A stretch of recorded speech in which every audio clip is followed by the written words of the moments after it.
fost bine rău de tot.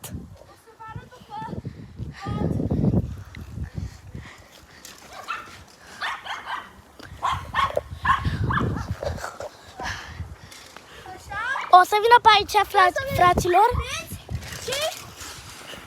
Bun. Așa.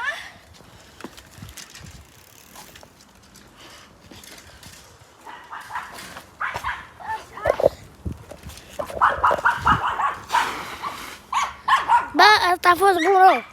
Asta a fost bun rău.